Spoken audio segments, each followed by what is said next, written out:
Hello friends, स्वागत है आपके अपने चैनल एक्सेल स्टडी में। और आज मैं लेके आई हूँ बीपीएससी का प्रीवियस ईयर सॉल्व पेपर। और ये जो है, आज से हम लोग नया सीरीज स्टार्ट करेंगे जिसमें से बीपीएससी पीवाईक्यू का क्वेश्चन जो है हम लोग ईयर वाइज सॉल्व करेंगे। और इससे क्या होगा कि आप लोगों को प्रीवियस ईयर जितने भी हैं बीपीएससी के, वो आप लोगों का कंठस्थ हो जाएगा। और अगर वो क्वेश्चन रिपीट होता है तो वहां से गलती होने के जो चांसेस हैं वो जीरो हो जाएंगे। और इसके अलावा आप लोग को पता है कि हमारे यूट्यूब चैनल पे बिहार दरोगा के अलावा बीपीएससी 71st प्रीलिम्स का टेस्ट सीरीज भी चलाया जा रहा है।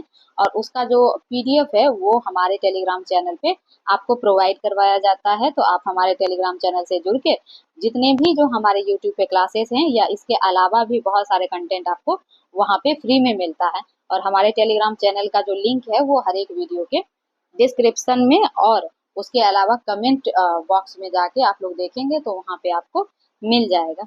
तो चलिए अब हम लोग आगे इसका क्वेश्चन सॉल्व करते हैं। तो जो सबसे पहला क्वेश्चन इसमें दिया हुआ है कि बिहार के किस जिले में विश्व प्रसिद्ध चित्रांकन मिलता है। तो आप सभी को पता है कि बिहार का जो मधुबनी पेंटिंग है वह विश्व लेवल पर जो है वो बहुत ख्याति प्राप्त है। तो इसीलिए यहाँ ऑप्शन ए हमारा सही आंसर हो जाएगा।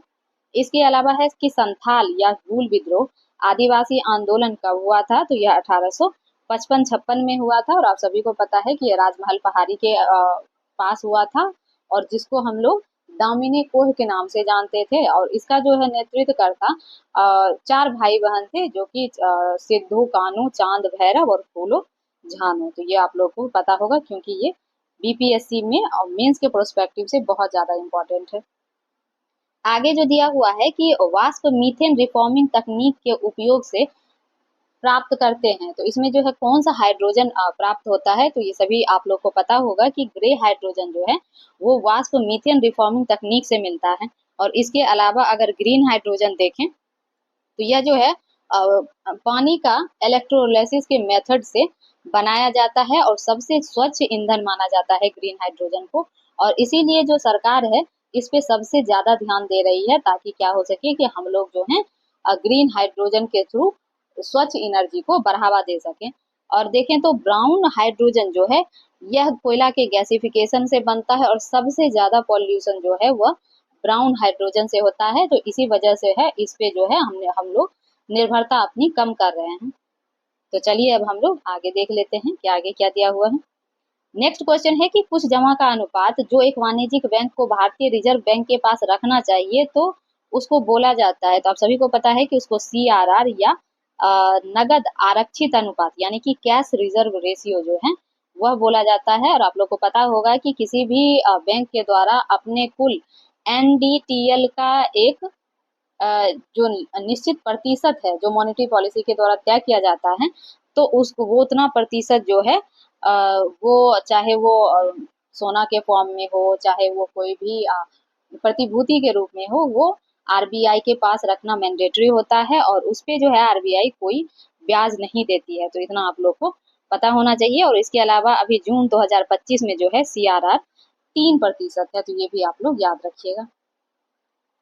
चलिए आगे देखते हैं। नेक्स्ट है कि कर्क रेखा किस राज्य से होके गुजरती है। तो कर्क रेखा बेसिकली 8 स्टेट से होके गुजरती है। और अगर हम 8 स्टेट का नाम देखें तो गुजरात, राजस्थान, फिर एमपी, छत्तीसगढ़, फिर झारखंड और पश्चिम बंगाल और लास्ट में त्रिपुरा और मिजोरम है। तो इन चारों में से कोई भी ऑप्शन जो है वो सही नहीं है। तो इसीलिए जो है इसमें कोई भी आंसर सही नहीं होगा और बीपीएससी के द्वारा इस क्वेश्चन को मिटा दिया गया था। तो इसीलिए जो है इसमें आप लोग देख लीजिएगा कि इसका कोई भी आंसर नहीं है। तो यहाँ आप लोग स्टार लगा सकते हैं। चलिए आगे चलते हैं। नेक्स्ट हमारा क्वेश्चन दिया हुआ है कि निम्न में से वह कौन सा विषय है जिसके संवैधानिक संशोधन हेतु आधे से अधिक राज्यों की व्यवस्थापिका के द्वारा अनुमोदन किया जाना आवश्यक है और तभी यह संविधान संशोधन संभव हो पाएगा। तो चलिए इसमें देखते हैं। पहला स्टेटमेंट है कि राष्ट्रपति का चुनाव। तो आप लोगों को पता होगा कि ये जो है संघीय स्ट्रक्चर का भाग है। तो ये भी हो जाएगा। संसद में राज्यों का प्रतिनिधित्व। तो ये भी संघीय विषय का भाग है। फिर है 7वीं अनुसूची की किसी सूची में। तो ये भी। और ये तीनों अगर देखें तो ये तीनों ही जो संघीय ढांचा को प्रभावित करते हैं।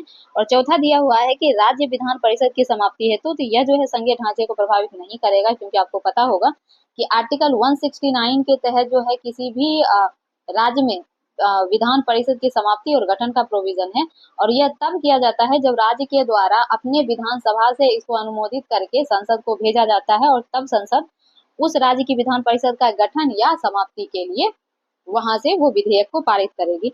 तो इस तरीके से देखें तो हमारा सिर्फ 3 स्टेटमेंट 1, 2 और 3 ही सही है, जो हमारे ऑप्शन डी में दिया हुआ है। तो ये भी आप लोग याद रखिएगा, और सही आंसर इसका ऑप्शन डी है। आगे दिया हुआ है कि 3 धातु ए, बी और सी का मान इलेक्ट्रोड विभव क्रमशः 0.5 वोल्ट, -3 वोल्ट एवं -1.2 वोल्ट है। तो इन धातु की अपचयन शक्ति होगी, तो आप सभी को पता होगा कि यह जो है यहाँ पे हो जाएगा बी ग्रेटर देन सी और सी ग्रेटर देन ए, यानी कि ऑप्शन बी जो है हमारा वो सही आंसर है। नेक्स्ट हमारा दिया हुआ है कि 2 और 3 बजे के बीच किस समय एक घड़ी की सुइयां एक साथ होगी। तो ये जो है आप लोग को पता है कि ये जो है क्लॉक का रीजनिंग का क्वेश्चन है। तो इसका आंसर जो है वह हो जाएगा 2:10 और यानी कि 10 सही 10/11। ऑप्शन जो है डी हमारा सही आंसर है। चलिए आगे देख लेते हैं। आगे दिया हुआ है कि जिले इलाहा शब्द का प्रयोग जो है सबसे पहले किसके द्वारा किया गया, तो यह बलबन के द्वारा किया गया है। तो ऑप्शन सी हमारा सही आंसर है।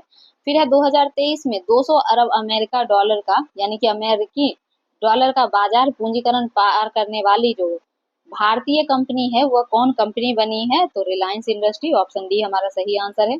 फिर है poverty and un British rule in India पुस्तक 1901 में किसके द्वारा प्रकाशित की गई थी, तो ये आपको पता है कि यह दादा भाई नेरोजी की पुस्तक है। तो आप लोग को पता होगा, इसी के द्वारा इन्होंने जो है जो भारत में जो भारत का आर्थिक दोहन हो रहा था अंग्रेजों के द्वारा, तो उसका जो है वर्णन इन्होंने इसी पुस्तक के द्वारा किया था, और जिससे भारतीयों को पता चला था कि कैसे जो भारत का पैसा है वो ब्रिटेन की तरफ फ्लो हो रहा है।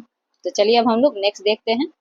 सिरके में जो खट्टे का स्वाद का कारक है तो वो क्या है, तो ये भी आप लोग को पता होगा कि सिरका में जो है एसिटिक एसिड पाया जाता है, और ये ऑप्शन में कोई सा भी इसमें सही नहीं है, तो इसीलिए ऑप्शन डी जो है ये सही हो जाएगा, क्योंकि एसिटिक एसिड इसमें नहीं दिया हुआ।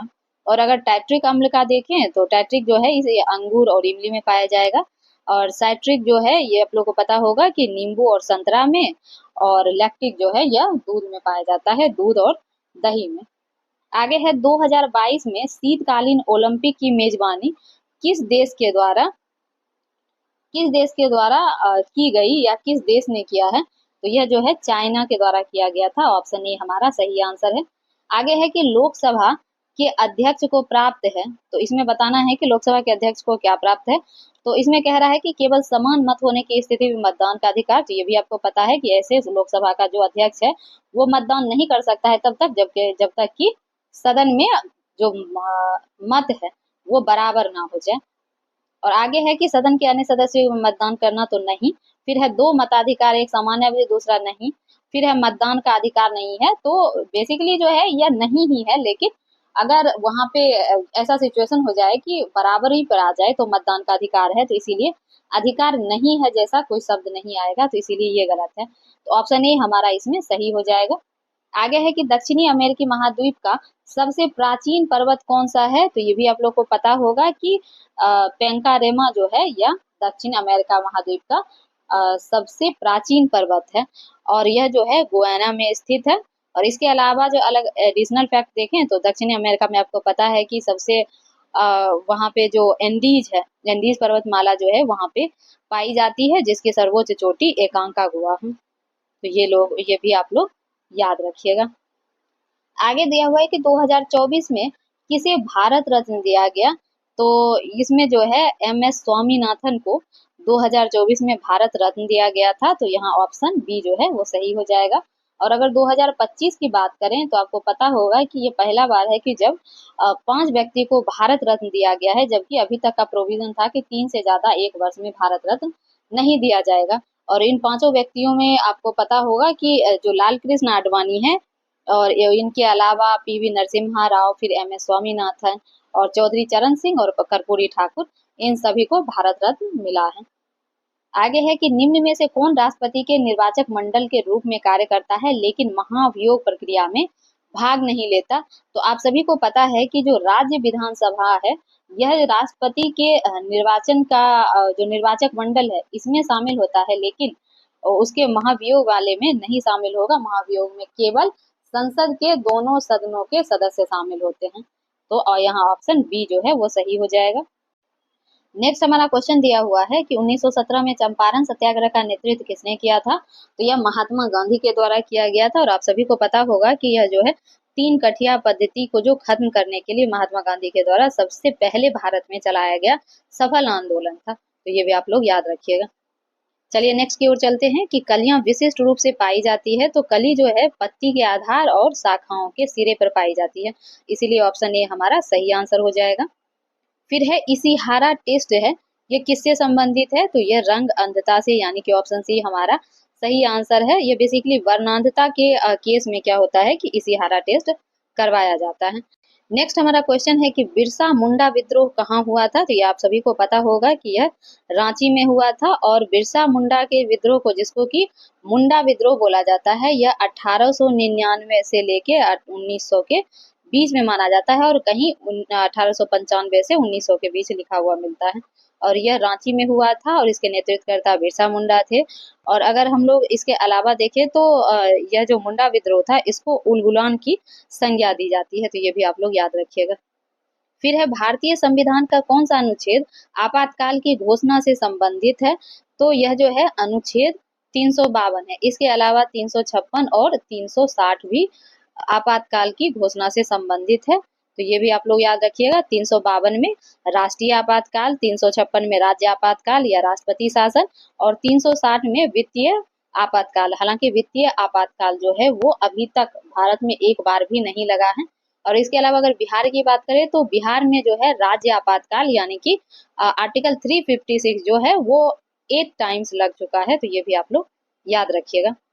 फिर है कि मध्य प्रदेश की सर्वाधिक लंबी सीमा किस राज्य के साथ है? तो यह जो है यूपी के साथ सबसे लंबी सीमा साझा करता है, ये भी आपको पता होगा। और यूपी जो है यह 8 स्टेट और एक यूटी के साथ, यानी कि टोटल 9 स्टेट के साथ इसका सीमा लगता है। और यह जो है पूरे भारत में सबसे ज्यादा अपने पड़ोसी राज्य के साथ सीमा बनाता है। तो ये भी आप लोग याद रखिएगा। आगे दिया हुआ है कि जीएसटी परिषद का चेयरपर्सन कौन होता है? तो केंद्रीय वित्त मंत्री जो हैं ये जीएसटी परिषद के चेयरपर्सन होते हैं। और जीएसटी परिषद का आपको पता होगा कि 279A के तहत जो है इसका वर्णन किया गया। और सबसे पहले जीएसटी फ्रांस में लगाया गया था 1954 में। तो ये भी आप लोग याद रखिएगा। चलिए अब हम लोग नेक्स्ट क्वेश्चन की ओर चलते हैं। नेक्स्ट है हमारा कि निम्नलिखित में से कौन सा राजकोषीय नीति का एक उपकरण है? तो ये जो कर है ये राजकोषीय नीति का उपकरण है। इसके अलावा जो देखेंगे साख सीमा, बैंक दर और सीआरआर जो है यह मॉनेटरी पॉलिसी के अंतर्गत आता है। तो इसलिए जो है ये राजकोषीय नीति का भाग नहीं है। तो ऑप्शन ए हमारा सही आंसर है। फिर है तारीख फिरोजशाही किसके द्वारा लिखा गया था? तो यह फिरोज शाह तुगलक के जो शासन का वर्णन इसमें किया गया है। और यह जो लिखा गया था वो शम्स सिराज अफीक के द्वारा, यानी कि ऑप्शन ए हमारा सही आंसर हो जाएगा। और अगर फिरोज शाह तुगलक का हम शासनकाल देखें तो 1351 से 1388 ईस्वी के बीच था। और तारीख फिरोज शाही जो इनके शासनकाल और इनके जीवन पे लिखा गया एक और पुस्तक है वह बर्नी के द्वारा लिखा गया था। तो ये भी आप लोग याद रखिएगा। नेक्स्ट है कि 2023 के विश्व आर्थिक मंच यानी कि वर्ल्ड इकोनॉमिक फोरम की बैठक की मेजबानी जो है किस देश के द्वारा किया गया था? तो यह स्विट्जरलैंड के द्वारा किया गया था। और अभी 2025 में भी ये स्विट्जरलैंड में ही आयोजित होगा। तो ये भी आप लोग याद रखिएगा। आगे है कि 1939 में जब सुभाष चंद्र बोस ने इस्तीफा दिया तब भारतीय राष्ट्रीय कांग्रेस के अध्यक्ष कौन बने थे? तो आपको पता होगा कि राजेंद्र प्रसाद को बनाया गया था। और 1939 में जब त्रिपुरी में कांग्रेस का अधिवेशन हुआ तो उस टाइम पे जो सुभाष चंद्र बोस के अपोनेंट थे वो पट्टाभी सीतारमैया थे, जिसको महात्मा गांधी का समर्थन प्राप्त था। और वो हार गए थे। तो महात्मा गांधी के द्वारा बोला गया कि यह पट्टाभी सीतारमैया की हार नहीं है बल्कि मेरी हार है। और फिर इसी बात पे मनमुटाव के कारण जो है सुभाष चंद्र बोस ने इस्तीफा दे दिया था और फिर बाद में राजेंद्र प्रसाद को अध्यक्ष बनाया गया था। तो चलिए आगे देखते हैं। आगे है कि एक संधारित्र का प्रतिघात होता है। तो यह हो जाएगा आवृत्ति के व्युत्क्रमानुपाती, यानी ऑप्शन सी हमारा सही आंसर है। आपको पता होगा कि x = 2 FIFC इसका फॉर्मूला होता है। चलिए आगे देखते हैं। नेक्स्ट में हमारा दिया हुआ है कि 2023 में COP28 जलवायु शिखर सम्मेलन की मेजबानी किस देश ने की थी? तो यह उस टाइम पे संयुक्त अरब अमीरात के द्वारा किया गया था। और अगर अभी देखें कि COP28 के बाद 29 भी हो चुका है और अभी 2025 में COP30 होगा, तो यह ब्राजील के द्वारा किया जाएगा। और अगर COP29 का आप लोग को पता होना चाहिए तो यह अजरबैजान के बाकू में हुआ था, तो ये भी आप लोग याद रखिएगा। आगे दिया हुआ है कि भारतीय राष्ट्रीय कांग्रेस के पहले मुस्लिम अध्यक्ष कौन थे? तो ये आपको पता होगा कि बदरुद्दीन तैयबजी थे। मद्रास अधिवेशन 1887 के जो अध्यक्षता किए थे, तो यह प्रथम मुस्लिम व्यक्ति थे जिनके द्वारा कांग्रेस का अधिवेशन की अध्यक्षता की गई थी, तो ये भी आपको पता होगा। आगे है कि निम्नलिखित में से किस अधिनियम ने बिहार के एक सदनीय विधानमंडल को द्विसदनीय में बदल दिया और बिहार विधानसभा और बिहार विधान परिषद के रूप में? तो यह जो है जो हमारा भारत सरकार अधिनियम 1935 है, उसके तहत जो है बिहार में दो सदनीय व्यवस्था की गई थी। और जिसमें से 11 राज्य उस टाइम पे थे, तो 6 में द्विसदनीय व्यवस्था की गई थी। और बिहार के अलावा जो है बंगाल, मद्रास, संयुक्त प्रांत, असम और बॉम्बे में इसको लाया गया था। और इसके अलावा देखें तो वर्तमान में जो विधानसभा में बिहार विधानसभा में कुल 243 सीट है और विधान परिषद में 75, तो ये भी आप लोग याद रखिएगा। नेक्स्ट क्वेश्चन है, छोटा नागपुर पठार पर कर्क रेखा को कौन सी नदी 2 बार काटती है? तो इसमें अगर ऑप्शन में देखें तो कोई भी ऑप्शन इसका सही नहीं होगा, और इसीलिए बीपीएससी के द्वारा जो है आयोग के द्वारा इस क्वेश्चन को डिलीट कर दिया गया था। और आप सभी को पता होगा कि कर्क रेखा को जो 2 बार काटने वाली जो भारत में एकमात्र नदी है, और वो है माही नदी, तो ये भी आप लोग पता रखिएगा। नेक्स्ट है 2019-20 में बिहार के जीएसडीपी में किसका 60.2% हिस्सा था? तो ये भी आपको पता होगा कि सेवा क्षेत्र जो है उसका सबसे ज्यादा प्रतिशत में जीएसडीपी में हिस्सा होता है। और तो उस टाइम जो यानी कि 19-20 में जो था यह 60.2% था, और अभी फिलहाल में देखें तो 58.6% है, तो ये भी आप लोग को पता होना चाहिए। इसके अलावा प्राथमिक में 19.9% और द्वितीय का 21.5% हिस्सेदारी है। आगे है, एक पेड़ के तने में मृदा सतह से 1 मीटर दूरी पर एक कांटी ठोकी जाती है, तो 2 वर्ष बाद वह कांटी उसी जगह पर रहेगी। ऑप्शन ए हमारा सही आंसर है। नेक्स्ट में रीजनिंग दिया हुआ है, तो इसका आंसर जो है ऑप्शन सी हो जाएगा। तो आप लोग इसको सॉल्व कर लीजिएगा और आंसर मिला लीजिएगा। आगे दिया हुआ है कि बिहार के किस जिले में मक्का का उत्पादन सर्वाधिक होता है? तो मुजफ्फरपुर में मक्का का उत्पादन सर्वाधिक होता है। वहीं अगर गेहूं और चावल का बात करें तो रोहतास जो है वो सर्वाधिक गेहूं और चावल उत्पादन में अग्रणी डिस्ट्रिक्ट है बिहार का, तो ये भी आप लोग याद रखिएगा। आगे दिया हुआ है कि व्यक्ति जो भारत का राष्ट्रपति अमेरिका, चीन, टर्की और थाईलैंड के राजदूत रहने के साथ साथ जवाहरलाल यूनिवर्सिटी के कुलपति भी रह चुके हैं, तो यह KR नारायणन थे। ऑप्शन सी हमारा सही आंसर हो जाएगा। आगे है कि क्लोरोप्लास्ट के अंदर प्रकाश संश्लेषण की अंधेरी अभिक्रिया का वास्तविक स्थल होता है, तो यह होगा स्ट्रोमा, यानी कि ऑप्शन सी हमारा सही आंसर हो जाएगा। चलिए नेक्स्ट देखते हैं। नेक्स्ट है कि वनस्पति तेल को वनस्पति घी में हाइड्रोजनीकरण हेतु उपयोग में लाने वाला उत्प्रेरक है, तो निकेल है, यानी कि ऑप्शन सी हमारा सही आंसर हो जाएगा। और आपको पता होगा कि वनस्पति तेल के हाइड्रोजनीकरण के द्वारा वनस्पति घी का निर्माण किया जाता है और उसमें उत्प्रेरक के रूप में निकेल का यूज किया जाता है, तो ये भी आप लोगों को पता होगा। चलिए आगे देख लेते हैं। आगे इसमें दिया हुआ है कि नेताओं की सूची जो कि सूची 1 में दी हुई है, तथा उसके क्षेत्र की सूची जो कि सूची 2 में दिया हुआ है, इसको मिलान करना है। तो चलिए हम लोग मिलान करके देख लेते हैं। सूची 1 में देखते हैं, पहले नंबर पे कुंवर सिंह है। तो कुंवर सिंह का आप सभी को पता होगा कि ये जो है जगदीशपुर से 1857 की क्रांति में नेतृत्व कर रहे थे। और फिर हजरत महल है, तो बेगम हजरत महल लखनऊ की वहाँ के जो लास्ट नवाब थे उनकी वाइफ थी, तो वो जो है लखनऊ से नेतृत्व कर रही थी। खान बहादुर खान जो है यह बरेली से 1857 की क्रांति के नेतृत्व कर रहे थे। और मौलवी अहमदुल्लाह जो थे ये फैजाबाद से। तो इस तरीके से हमारा जो है ऑप्शन सी जो है वो सही आंसर हो जाएगा। आगे चलिए आगे देखते हैं। नेक्स्ट हमारा दिया हुआ है कि निम्न में से कौन सा इलेक्ट्रोफाइल नहीं है? तो इसमें देखें तो ऑप्शन ए हमारा जो है वह इलेक्ट्रोफाइल नहीं है।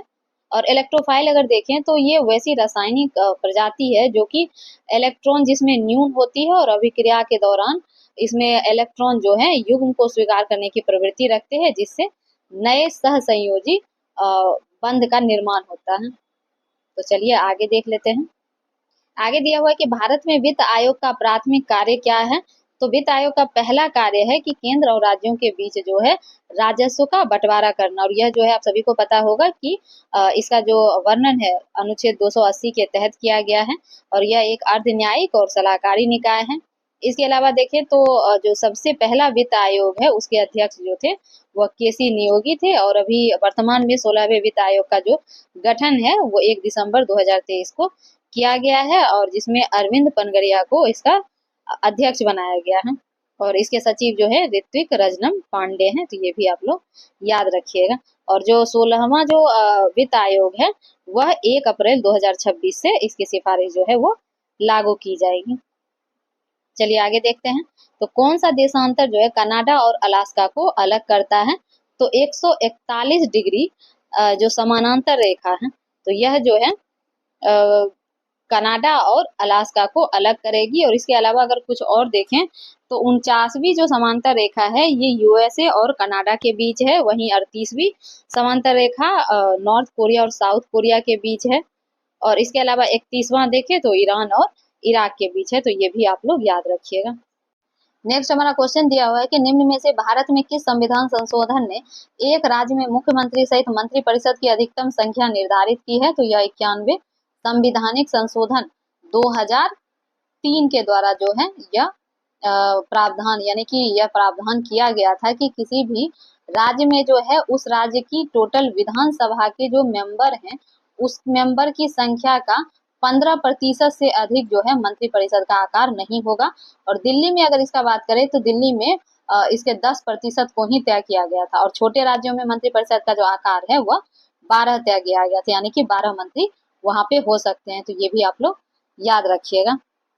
आगे हमारा है कि एक प्रबल विद्युत अपघटक की चालकता, तो इसकी चालकता जो है तनुकरण पर घटेगी और उसका कारण देखते हैं कि जब विलयन में जब उसको तनु बनाया जाता है तो अणुओं की संख्या जो है समान तो होती है लेकिन उसका आयतन बढ़ जाता है और आयतन के बढ़ने से क्या होगा कि जो हमारा आयन है वह एक दूसरे से क्या बोलते हैं कि अलग अलग हो जाते हैं और इस कारण से आयनों की संख्या जो है वह घटने लगती है। तो इसलिए ऑप्शन ए हमारा सही आंसर है। नेक्स्ट हमारा क्वेश्चन दिया हुआ है कि शिशु मृत्यु दर क्या है। तो यह ऑप्शन डी सही हो जाएगा कि एक वर्ष में जो पैदा हुए 1000 जीवित बच्चों के अनुपात के रूप में एक वर्ष की आयु से पहले मरने वाले बच्चों का अनुपात जो है यह शिशु मृत्यु दर कहलाता है। और इसके अलावा अगर बाल मृत्यु दर देखेंगे तो यह हो जाएगा कि उस विशेष वर्ष में पैदा हुए 1000 जीवित बच्चों के अनुपात के रूप में 5 वर्ष की आयु से जो पहले मरने वाले बच्चों का अनुपात है, यानी कि अगर 5 साल तक के बच्चों का अगर रेशियो दिया हुआ है 1000 बच्चों पर तो वह बाल मृत्यु दर हो जाएगा। और अगर यही मातृ मृत्यु दर की बात होगी तो यहाँ प्रति 1 लाख जीवित जो बच्चों के जन्म पर माताओं की मृत्यु की संख्या को अगर आंका जाता है तो वह मातृ मृत्यु दर कहलाता है। तो ये भी आप लोग याद रखिएगा। आगे इसमें दिया हुआ है कि निम्नलिखित में से कितने त्रिभुज हैं। तो इसमें टोटल 12 हैं। तो ऑप्शन ए हमारा सही आंसर है। नेक्स्ट हमारा क्वेश्चन दिया हुआ है कि भारत के किस राज्य में चित्रकूट मंदिर स्थित है। तो ये आप सभी को पता होगा कि यह जो है मध्य प्रदेश में स्थित है, यानी कि ऑप्शन सी हमारा सही आंसर है। नेक्स्ट है वर्ष 1946 में बनी अंतरिम सरकार में डॉक्टर राजेंद्र प्रसाद के पास कौन सा विभाग था। तो ये तो बहुत आसान है कि खाद्य और कृषि मंत्रालय जो था वह राजेंद्र प्रसाद के पास था। और इसके अलावा जो है जैसे कि गृह मंत्रालय और सूचना प्रसारण मंत्रालय सरदार वल्लभ भाई पटेल के पास था। फिर वित्त मंत्रालय जो देखें तो लियाकत अली खान, फिर श्रम का जो है जगजीवन राम इत्यादि। इसमें जितने भी मंत्रालय हैं आप लोग उसको रिवाइज कर लीजिएगा। नेक्स्ट हमारा क्वेश्चन दिया हुआ है कि निम्न में से कौन सा G7 देश का सदस्य नहीं है। तो इसमें देखें तो रूस जो हमारा है वो G7 का मेंबर नहीं है। और G7 जब रूस उसमें ऐड था तो यह G8 था और बाद में रूस को इससे हटाकर पुनः G7 मेंबर कंट्री के रूप में अभी तक ये वर्तमान में है। और यह जो है बेसिकली 7 सदस्य देशों का एक ग्रुप है जिसमें Canada, France, Germany, Italy, Japan, England और यूएसए इसके मेंबर हैं। और अभी फिलहाल में यानी कि 2025 में जो है इसका कनाडा में शिखर सम्मेलन होना है, तो ये भी आप लोग याद रखिएगा। आगे है कि दो तरल A तथा B को मिलाने पर आदर्श तरल प्राप्त करने के लिए, तो इसको प्राप्त करने के लिए जो मिश्रण की कली की तापीय धारिता शून्य होनी चाहिए, यानी कि ऑप्शन सी हमारा सही होना चाहिए था, पर बीपीएससी के द्वारा इसको हटा दिया गया, तो इसीलिए इस पे स्टार मार्क आप लोग कर लीजिएगा। आगे दिया हुआ है कि दुनिया की सर्वाधिक प्राचीन सभ्यता कौन सी है, तो सबसे जो पुरानी सभ्यता है वह मेसोपोटामिया यानी कि इराक की सभ्यता को माना जाता है, तो इसलिए ऑप्शन डी हमारा सही आंसर हो जाएगा। आगे है 1857 के विद्रोह को किसके द्वारा पहली बार प्रथम भारतीय स्वतंत्रता संग्राम के रूप में वर्णन किया गया था, तो यह जो है वी.डी. सावरकर के द्वारा इसका वर्णन जो है सबसे पहले किया गया था। और आप सभी को पता होगा कि 1857 की क्रांति जो है यह 10 मई 1857 से मेरठ से इसकी शुरुआत की गई थी, और फिर धीरे धीरे यह पूरे उत्तर भारत में, पूरे भारत में तो नहीं फैला था, पर उत्तर भारत के अधिकांश जो है जगह पे ये फैल गया था, जिसमें बिहार से वीर कुंवर सिंह इसकी नेतृत्व जो है इसका नेतृत्व कर रहे थे। चलिए आगे देख लेते हैं। आगे है कि कौन सी नदी बिहार का शोक कहा जाता है, तो आप सभी को पता है कि कोसी जो है इसको बिहार का शोक कहा जाता है, और इसके पीछे कारण है कि यह जो है एक तो मार्ग बदलने के लिए कुख्यात मानी जाती है, और बाढ़ में, और बिहार में जो बाढ़ है उसके लाने का श्रेय जो है यह कोसी नदी को दिया जाता है, क्योंकि कोसी नदी नेपाल से आती है, और नेपाल के साथ आने के साथ आप लोग देखेंगे तो इसमें पानी का प्रवाह जो है अभी जैसे अगस्त, जुलाई अगस्त में सबसे ज्यादा होने की वजह से बिहार का लगभग 73% जो क्षेत्र है वह बिहार की बाढ़ के चपेट में आ जाता है, इसीलिए इसको बिहार का शोक बोला जाता है, तो ऑप्शन सी हमारा सही आंसर है। आगे इसमें दिया हुआ है बिहार के किस जिले में लीची का उत्पादन सर्वाधिक होता है, तो मुजफ्फरपुर में। और अगर मुजफ्फरपुर में देखें तो बिहार में सबसे ज्यादा तो होता ही है, और भारत में बिहार का जो स्थान है लीची उत्पादन में वो भी फर्स्ट नंबर पे है, यहाँ जो है सर्वाधिक लीची उत्पादन किया जाता है। इसके अलावा आगे दिया हुआ है कि निम्न में से कौन सा यूरोप का खेल का मैदान कहलाता है, तो स्विट्जरलैंड को यूरोप का खेल का मैदान बोला जाता है, ऑप्शन बी जो है हमारा वो सही आंसर है। नेक्स्ट हमारा क्वेश्चन दिया हुआ है कि कलकत्ता में फोर्ट विलियम कॉलेज की स्थापना, तो यह 1800 ईस्वी में जो है सिविल सेवक को भारतीय भाषाओं में प्रशिक्षित करने हेतु लॉर्ड वेलेस्ली के द्वारा किया गया था, तो ये आप लोग को पता होना चाहिए। आगे देखते हैं। आगे इसमें दिया हुआ है कि मौर्य साम्राज्य के संस्थापक कौन थे, तो मौर्य साम्राज्य के संस्थापक चंद्रगुप्त मौर्य थे, ऑप्शन डी हमारा सही आंसर है। नेक्स्ट हमारा क्वेश्चन दिया हुआ है कि यकृत में भंडारित होता है, तो यकृत में जो है जो भी ऑप्शन में दिया हुआ है ये कोई भी जो है यह युग्म सही नहीं है, तो ऑप्शन डी हमारा जो है वह सही आंसर हो जाए। बेसिकली जो हमारे यकृत में वसा में घुलनशील विटामिन का भंडारण होता है, और अगर देखें तो बी और जो सी है यह पानी में घुलनशील है, वसा में नहीं, तो इसीलिए कोई भी यहाँ ऑप्शन सही नहीं होगा। तो चलिए आगे देख लेते हैं। नीति आयोग के एसडीजी इंडेक्स 2023 में किस भारतीय राज्य ने शीर्ष स्थान प्राप्त किया था, तो केरल था, ऑप्शन डी हमारा सही आंसर है। फिर आगे दिया हुआ है कि भारतीय संविधान के निम्न में से किस अनुसूची में दल विरोधी अधिनियम के प्रावधान रखे गए थे, तो यह जो है 10वीं अनुसूची के तहत यानी कि 52वां संविधान संशोधन अधिनियम 1985 के द्वारा जो है 10वां अनुसूची जोड़ा गया था, जो बेसिकली दल बदल विरोधी उसको कम करने के लिए लाया गया था, तो हमारा ऑप्शन डी जो है वो सही हो जाएगा।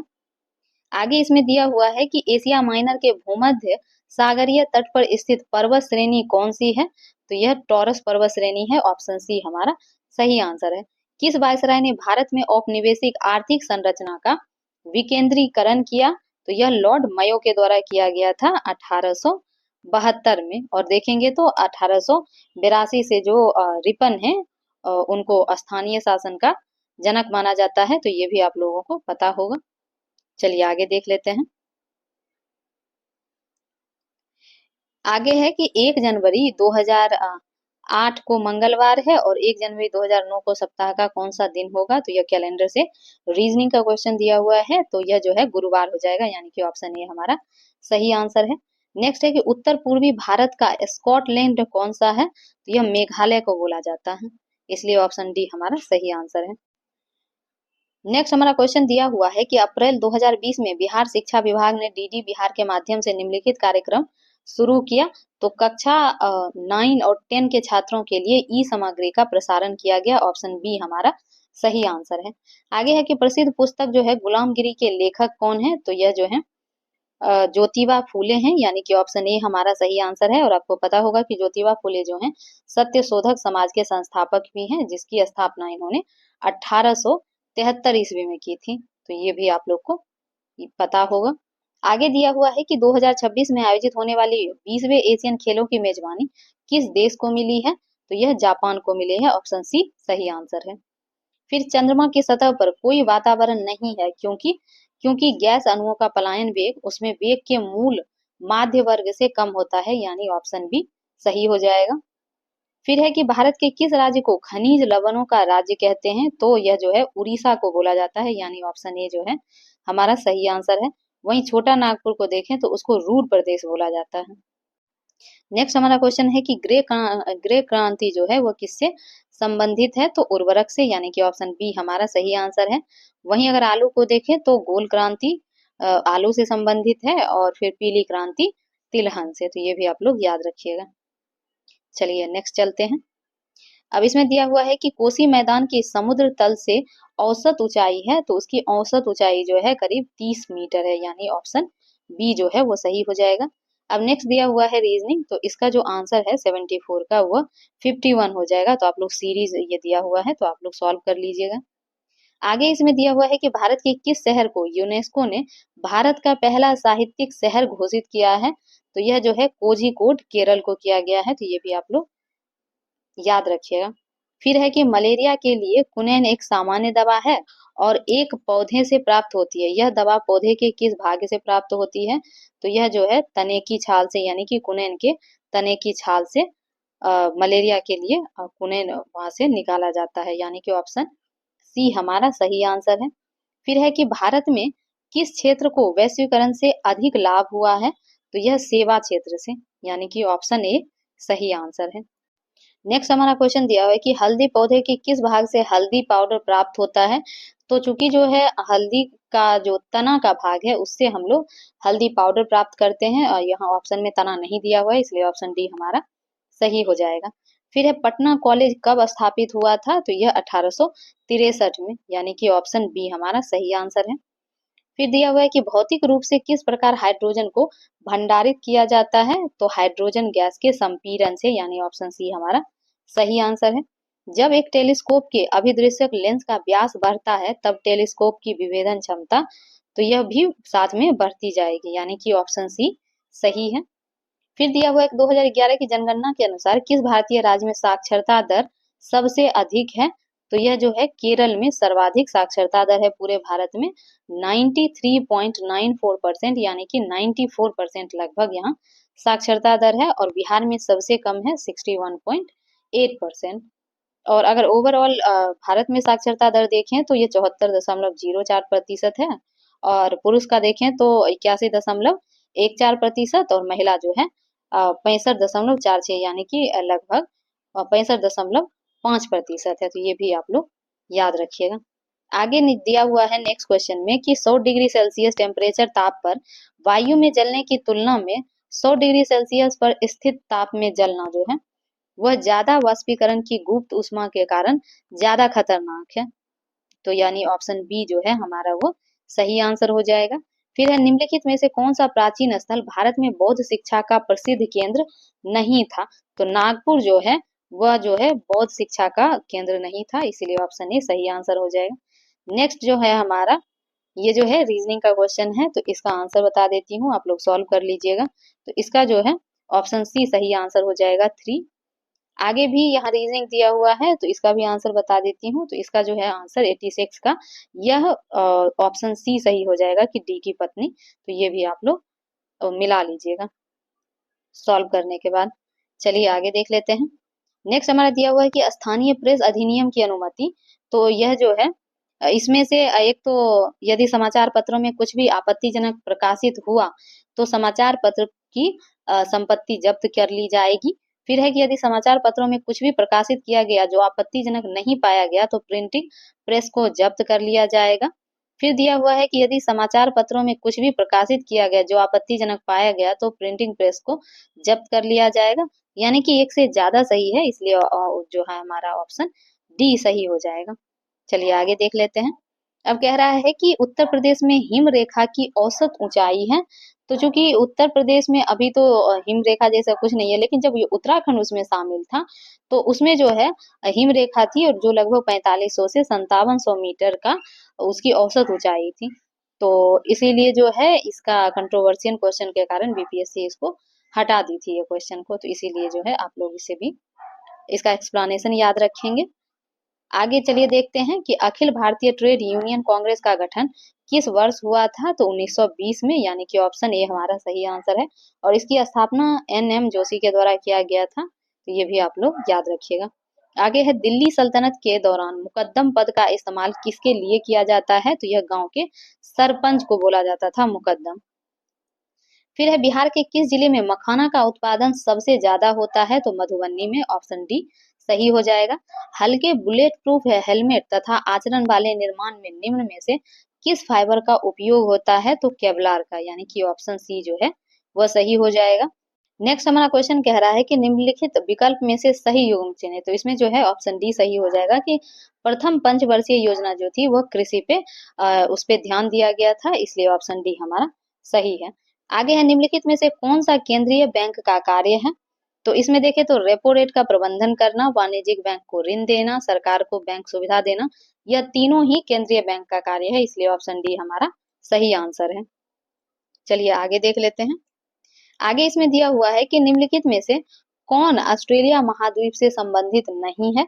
तो सेल्विन घाटी जो है यह ऑस्ट्रेलिया से संबंधित नहीं है, इसलिए ऑप्शन डी सही हो जाएगा। फिर है, अशोक के स्तंभ पर कौन सी लिपि लिखी गई है। तो यह ब्राह्मी लिपि में लिखा गया है, यह भी आप लोग को पता होगा। आगे दिया हुआ है, 2024 में इटली के प्रधानमंत्री कौन है। तो इटली के जो प्राइम मिनिस्टर हैं वो जॉर्जिया मेलोनी है, यानी ऑप्शन डी जो है सही हो जाएगा। फिर है, मैकाले ने भारतीय शिक्षा पर अपना प्रसिद्ध जो अपना पत्र है वो कब जारी किया था। तो यह जो है 2 फरवरी 1835 में जारी किया गया था। तो यह भी आप लोग को पता होगा कि मैकाले जो हैं इन्हीं के द्वारा अंग्रेजी शिक्षा जो है भारत में पेश किया गया था, क्योंकि इनको लगता था कि जो भारत की जो प्राचीन शिक्षा है वैदिक की, वह जो है अंग्रेजों की शिक्षा के स्तर से बहुत निम्न है। तो इसीलिए यहाँ ऑप्शन सी जो है हमारा वो सही आंसर है। और आगे दिया हुआ है कि चुंबकीय क्षेत्र के मापने की इकाई क्या है। तो आप सभी को पता है कि यह टेस्ला जो है चुंबकीय क्षेत्र का एसआई यूनिट है। आगे दिया हुआ है कि मैदान में खेले जाने वाले कौन सा खेल दुनिया में सर्वाधिक लोकप्रिय है। तो ये आपको सभी को पता है कि फुटबॉल जो है वो विश्व लेवल पे सबसे ज्यादा प्रभावित करने वाला, यह सबसे ज्यादा जो है लोकप्रिय खेल है। नेक्स्ट क्वेश्चन हमारा दिया हुआ है कि पंचायती राज व्यवस्था में शासन क्या निर्धारित की गई है। तो ग्रामीण, क्षेत्रीय और जनपद स्तर पर स्थानीय स्वशासन की त्रिस्तरीय संरचना, यानी ऑप्शन ए जो है हमारा वो सही आंसर है। नेक्स्ट हमारा दिया हुआ है कि निम्नलिखित में से कौन चंद्रगुप्त मौर्य से संबंधित नहीं है। तो सांची का जो जगह है यह चंद्रगुप्त मौर्य से नहीं बल्कि अशोक से संबंधित है, इसलिए दो जो है हमारा यानी ऑप्शन बी सही आंसर है। आगे दिया हुआ है कि 33वें ओलंपिक में किस खेल को सम्मिलित नहीं किया गया है। तो क्रिकेट जो है इसमें सम्मिलित नहीं किया गया, और इसके अलावा इसमें 4 नए खेल को शामिल किया गया था, जिसमें सर्फिंग था, स्केटबोर्ड, ब्रेकिंग और स्पोर्ट्स क्लाइंबिंग। और ये आपको पता है कि अभी जो ये 33वां ओलंपिक है वो पेरिस में हुआ है, और इसमें 206 देश जो हैं इसमें शामिल हुए थे, और भारत इसमें पदक तालिका में 71वें पोजीशन पे था, तो ये भी आप लोग याद रखिएगा। आगे दिया हुआ है कि किस अखबार ने भारतीय राष्ट्रीय कांग्रेस की संभावित भविष्य की भूमिका के बारे में निम्नलिखित लिखा था कि हमारे देश की भावी संसद का केंद्र है, और यह हमारे देशवासियों के लिए अकल्पनीय परिमाण की भलाई की ओर ले जाएगा। तो यह जो है द इंडियन मिरर के द्वारा लिखा गया था, और यह जो है पत्रिका देवेंद्र नाथ टैगोर के द्वारा जो है वह इन्हीं के द्वारा स्थापित किया गया था। तो इसीलिए आप लोग ये याद रखिएगा। आगे है कि मलेरिया फैलाने के अतिरिक्त एनाफिलीज मच्छर वाहक है। तो यह जो है एन्सेफ्लाइटिस और फाइलेरियासिस में, यानी कि ऑप्शन सी जो है ये हमारा सही आंसर हो जाएगा। फिर दिया हुआ निम्नलिखित विकल्प में से बेजोड़ जोड़ी का जो चयन करना है। तो इसमें जो कालाहारी है यह कालाहारी अमेरिका में नहीं पाया जाता है, ये आप सभी को पता है, तो इसलिए ये जो है गलत है। तो ऑप्शन बी हमारा सही आंसर हो जाएगा, क्योंकि गलत युग्म पूछ रहा है। आगे इसमें दिया हुआ है कि किसने बंगाल में चिरस्थायी बंदोबस्त प्रणाली की शुरुआत की, तो यह लॉर्ड कॉर्नवालिस के द्वारा किया गया था 1793 ईस्वी में, ये भी आप लोग को पता होगा। आगे चलते हैं, तो केंद्रीय विधानसभा में हानि रहित बम किसने फेंका था, तो यह जो है बटुकेश्वर दत्त और भगत सिंह इन दोनों के द्वारा फेंका गया, तो इसलिए ऑप्शन डी सही हो जाएगा उपरोक्त में से एक से अधिक। नेक्स्ट क्वेश्चन हमारा दिया हुआ कि किसी व्यक्ति के रक्त समूह का निर्धारण होता है, तो यह जो है इसमें कोई सा भी ऑप्शन सही नहीं है, इसलिए ऑप्शन डी सही हो जाएगा। बेसिकली किसी भी व्यक्ति के रक्त का समूह का जो निर्धारण होता है वह आरबीसी की सतह पे एक विशेष एंटीजन पाया जाता है, तो उसके द्वारा, तो इसलिए ऑप्शन डी हमारा सही है। आगे दिया हुआ है कि साधन लागत पर एनएनपी डैश के बराबर होता है, तो यह राष्ट्रीय आय के बराबर होता है, ऑप्शन डी हमारा सही आंसर है। फिर है राष्ट्रीय कांग्रेस के 1922 में गया अधिवेशन के अध्यक्ष कौन थे, तो यह चितरंजन दास थे और इस टाइम पे ये जेल में थे। और आपको पता होगा कि बिहार में जो है 3 बार भारतीय राष्ट्रीय कांग्रेस का अधिवेशन हुआ है। पहली बार तो 1912 में यह बांकीपुर अधिवेशन था और इसकी अध्यक्षता आर.एन. मधोलकर कर रहे थे। उसके अलावा दूसरी बार 1922 में हुआ था और यह गया अधिवेशन था और इसकी अध्यक्षता चितरंजन दास के द्वारा किया गया। फिर है 1940 में रामगढ़ अधिवेशन जिसकी अध्यक्षता अबुल कलाम आजाद के द्वारा किया गया, तो ये भी आप लोग याद रखिएगा। चलिए अब हम लोग नेक्स्ट क्वेश्चन की ओर चलते हैं। हमारा नेक्स्ट क्वेश्चन दिया हुआ है कि एक्सरे का वह गुण यह है कि उन्हें विक्षेपित किया जा सकता है, तो यह जो है इसमें से कोई भी जो आंसर है वह सही नहीं होगा, क्योंकि यह जो है विद्युत आवेश रहित होने के कारण जो है विद्युत चुंबकीय क्षेत्रों द्वारा इसको विक्षेपित नहीं किया जा सकता है, इसलिए ऑप्शन डी जो है यह सही आंसर हो जाएगा। आगे दिया हुआ है कि सोन नदी के उत्पत्ति स्थल अमरकंटक यह कहाँ स्थित है, तो यह मैकाल श्रेणी में है और इसके अलावा जो है अमरकंटक से नर्मदा नदी का भी उद्गम होता है, सोन नदी और नर्मदा नदी दोनों का, तो ये भी आप लोग याद रखिएगा। फिर है केंद्र और राज्य के मध्य विवादों का समाधान भारत के सर्वोच्च न्यायालय के किस क्षेत्राधिकार के अंतर्गत आता है, तो यह जो है प्राथमिक या प्रारंभिक क्षेत्राधिकार के अंतर्गत आता है, ऑप्शन बी सही हो जाएगा। फिर है डालमेशियन तट है, तो डालमेशियन तट जो है यह एक तरीके का कास्ट जन्य पर्वत पदीय तट है और यूगोस्लोवाकिया जो है इस तट का एग्जाम्पल है, तो ये भी आप लोग याद रखिएगा। फिर है सिंधु घाटी सभ्यता के प्रमुख नगर का नाम क्या है जिसका पश्चिमी एशिया से व्यापारिक संबंध था, तो वह था लोथल जो कि अभी गुजरात में है, यानी कि ऑप्शन बी सही आंसर है। फिर 2022 में फ्रांस के राष्ट्रपति के रूप में किसे पुनः चुना गया है, तो इमैनुअल मैक्रोन को, यानी कि ऑप्शन डी सही हो जाएगा। आगे दिया है कि सूर्य के सुव्यवस्थित अध्ययन हेतु आदित्य L1 मिशन पर स्थापित वैज्ञानिक उपकरणों की संख्या क्या है, तो इसमें जो है 7 पेलोड्स को भेजा गया है जिसमें वेल, SUIT, SoLEXS, HELIOS, ASPEX, PAPA और मैग्नेटोमीटर है, तो ये भी आपको पता होना चाहिए। तो इसमें जो नेक्स्ट क्वेश्चन दिया हुआ है हमारा वो है कि समाज सुधारकों की सूची 1 को उनके समाज की सूची 2 से सुमेलित करें और नीचे दिए गए कोड से उत्तर चुनें। सूची 1 और सूची 2 यहाँ दिया हुआ है, तो चलिए हम लोग मिलान करते हैं। इसमें पहला है कि ब्रह्म समाज, तो ब्रह्म समाज जो है ये राजा राम मोहन के द्वारा स्थापित किया गया था। फिर है रामकृष्ण मिशन, तो रामकृष्ण मिशन जो है स्वामी विवेकानंद के द्वारा स्थापित था। फिर है सर्वेंट्स ऑफ इंडिया सोसाइटी, तो यह गोपाल कृष्ण गोखले के द्वारा स्थापित था। और विधवा विवाह समाज जो है यह विष्णु शास्त्री पंडित। इस तरीके से ऑप्शन हमारा बी जो है वो सही हो जाएगा। आगे देख लेते हैं। आगे है निम्नलिखित में से कानूनी रूप से निर्धारित अधिकतम आकार जिसके आगे कोई भी किसान कोई भूमि नहीं रख सकता है, तो वह जो है भूमि सीमा, यानी कि ऑप्शन बी इसका सही आंसर है। फिर है लोकसभा सदस्य, राज्यसभा सदस्य और राष्ट्रपति बनने की न्यूनतम उम्र क्या होनी चाहिए, तो यह जो है 25, 30 और 35 होनी चाहिए क्रमशः, ये दिया हुआ है, तो आप लोग को पता होगा। आगे है निम्न में से कौन छाया की उत्पत्ति के लिए जिम्मेदार है, तो यह जो है प्रकाश का ऋजु रेखीय प्रसार, यानी कि सीधी रेखा में प्रकाश जब गमन करती है तो उससे जो है छाया की उत्पत्ति होती है, तो ऑप्शन बी जो है वो सही आंसर हो जाएगा। आगे है बिहार में किसका भारत के वार्षिक उत्पादन का 71% हिस्सा पैदा होता है, तो लीची का, ऑप्शन सी हमारा सही आंसर है। चलिए आगे देखते हैं। आगे दिया हुआ है कि बिहार राज्य कब प्रतिष्ठित हुआ। तो बिहार राज्य जो है 1912 में बना, यानी कि अगर देखें तो 1 अप्रैल 1912 से जो है इसका जो बिहार राज्य है वो एक राज्य के रूप में स्थापित किया गया था। और इस टाइम पे बिहार के साथ उड़ीसा भी बिहार का ही भाग था, और जिसको बाद में 1936 में बिहार से अलग कर दिया गया। तो ये भी आप लोग को याद रखिएगा। तो इसमें 12 नहीं दिया हुआ है, इसीलिए ऑप्शन डी हमारा सही आंसर है। चलिए आगे देख लेते हैं।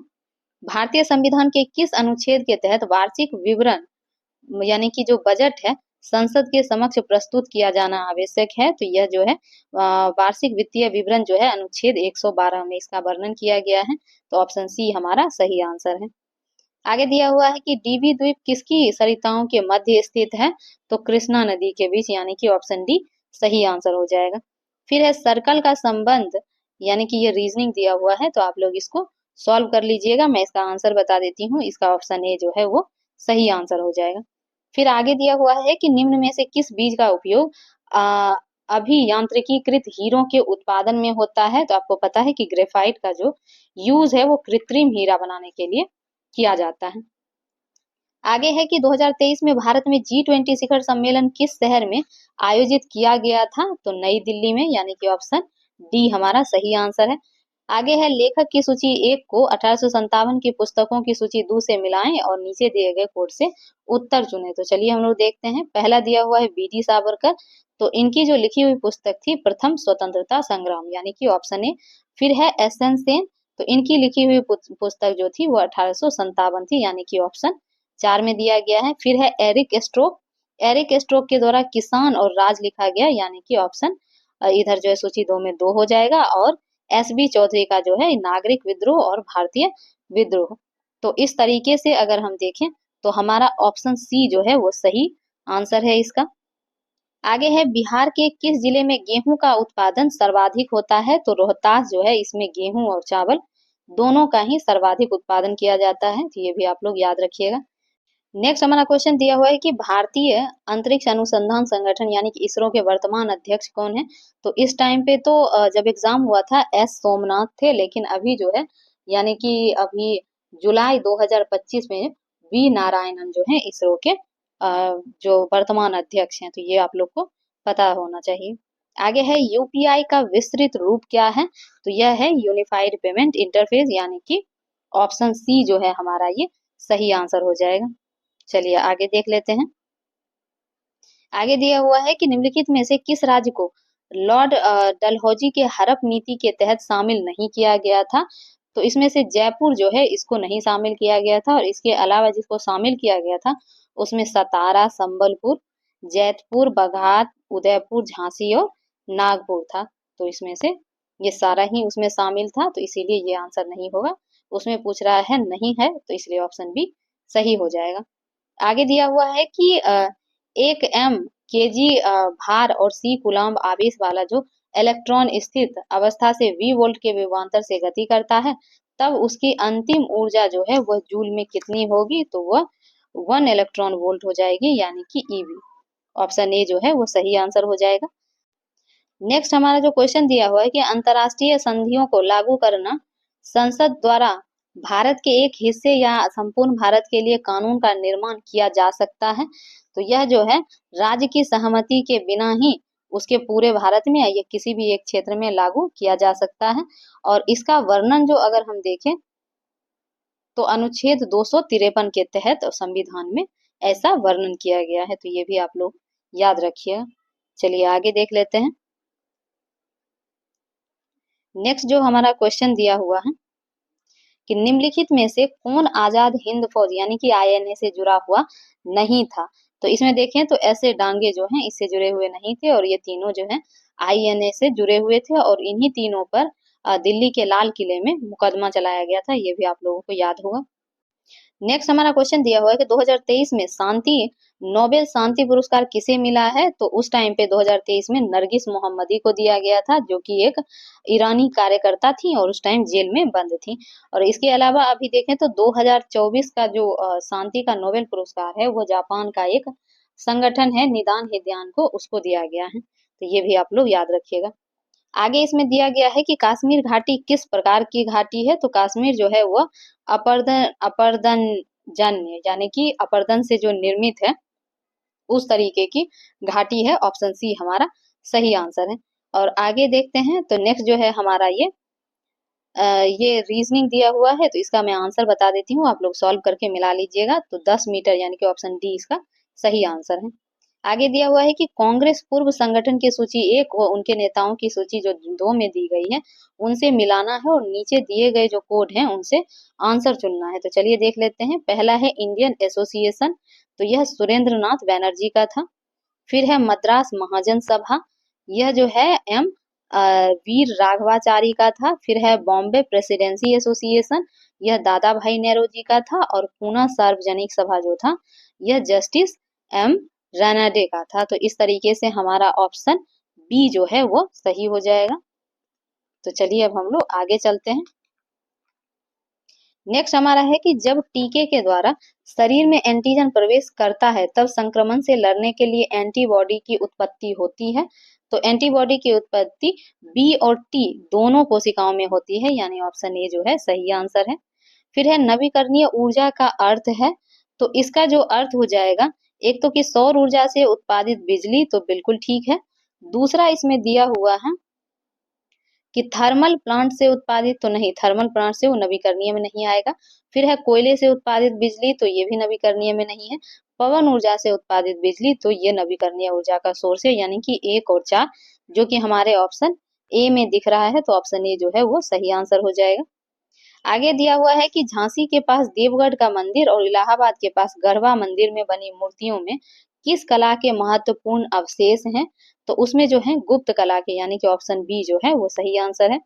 आगे दिया हुआ है कि भारत सरकार अधिनियम 1935 के तहत बिहार विधान परिषद के प्रथम निर्वाचित सभापति कौन थे, तो यह राजीव रंजन सिन्हा थे, यानी कि ऑप्शन बी जो है वो सही आंसर है। चलिए आगे देख लेते हैं। आगे दिया हुआ है कि भारत के प्रथम 3D मुद्रित मानव जैसे रोबोट का नाम क्या है, तो उसका नाम जो है मानव ही रखा गया था, यानी कि ऑप्शन डी जो है वो सही आंसर है। आगे हमारा दिया हुआ है कि एक ब्रिटिश नागरिक जो कि भारत में रह रहा है किस अधिकार की मांग मांग जो है वो नहीं कर सकता है, तो यह जो है व्यापार और व्यवसाय की स्वतंत्रता, यानी कि आर्टिकल 19 के तहत यह अधिकार प्राप्त है। और आपको पता होना चाहिए कि 15, 16, 19, 29 और 30 यह जो है अधिकार सिर्फ भारतीय नागरिक को प्राप्त है, विदेशों को, जो विदेशी नागरिक हैं उनके लिए नहीं है। आगे चलते हैं। आगे दिया हुआ है कि भारत का सर्वाधिक क्षमता वाला तेल शोधन कारखाना कौन सा है, तो यह जो है कोयली है, जो कि गुजरात में अवस्थित है, यानी ऑप्शन डी हमारा सही आंसर है। नेक्स्ट है निम्नलिखित में से किस सूफी सिलसिले की स्थापना बिहार में हुई थी, तो ये आपको पता होगा कि फिरदौसिया जो है, यानी कि ऑप्शन बी हमारा सही आंसर हो जाएगा। और फिरदौसिया का जो है वो बिहार में स्थापना हुआ था। जो और इसके जो सबसे लोकप्रिय संत थे वह मखदूम सरफुद्दीन याहिया मानेरी थे। आगे हमारा जो है इस सेट का लास्ट क्वेश्चन कि निम्न में से कौन सा विटामिन पानी में घुलनशील है, तो आप सभी को पता है कि जो हमारा पानी में घुलनशील 2 विटामिन है, बी और सी, और दोनों में से कोई ऑप्शन में नहीं है, इसलिए ऑप्शन डी हमारा सही आंसर हो जाएगा, इनमें से कोई नहीं। और इस तरीके से हमने जो बीपीएससी का अभी जो सबसे रिसेंट एग्जाम है 70th का जो दोबारा री एग्जाम हुआ था उसका सेट हम लोगों ने कंप्लीट कर लिया है। तो आपको अगर इसका पीडीएफ चाहिए तो आप हमारे टेलीग्राम चैनल से जुड़ के वहां से इसका पीडीएफ प्राप्त कर सकते हैं। और हमारे टेलीग्राम चैनल का जो लिंक है इस वीडियो के कमेंट सेक्शन में पिन कर दिया जाएगा। और इसके अलावा भी हमारे टेलीग्राम चैनल पे आपको बीपीएससी 71st प्रीलिम्स के अलावा बीपीएससी का प्रीवियस ईयर क्वेश्चन, फिर बिहार दरोगा का वहाँ पे टेस्ट सीरीज इत्यादि, आपको करंट अफेयर्स का भी वीडियो आपको मुफ्त में प्रोवाइड करवाया जाता है। तो आप वहां से जुड़ के अपने एग्जामिनेशन को और बेहतरीन तरीके से तैयार कर सकते हैं। तो चलिए इसी के साथ अब मैं थैंक यू बोलना चाहती हूँ कि आप लोग हमारे साथ बने हुए हैं, तो ऐसे ही हमारे साथ बने रहिए। और अगर आपको हमारा कंटेंट पसंद आता है तो आप हमें लाइक और सब्सक्राइब कर सकते हैं। इसके अलावा कमेंट सेक्शन में आप हमें फीडबैक भी दे सकते हैं। और अगर आपको कोई और कंटेंट चाहिए तो वो भी आप हमें कमेंट सेक्शन में जाके बता सकते हैं। तो हम जरूर कोशिश करेंगे कि आपको आपके डिमांड के अकॉर्डिंग कंटेंट हम लोग लेके आए। तो चलिए, थैंक यू सो मच।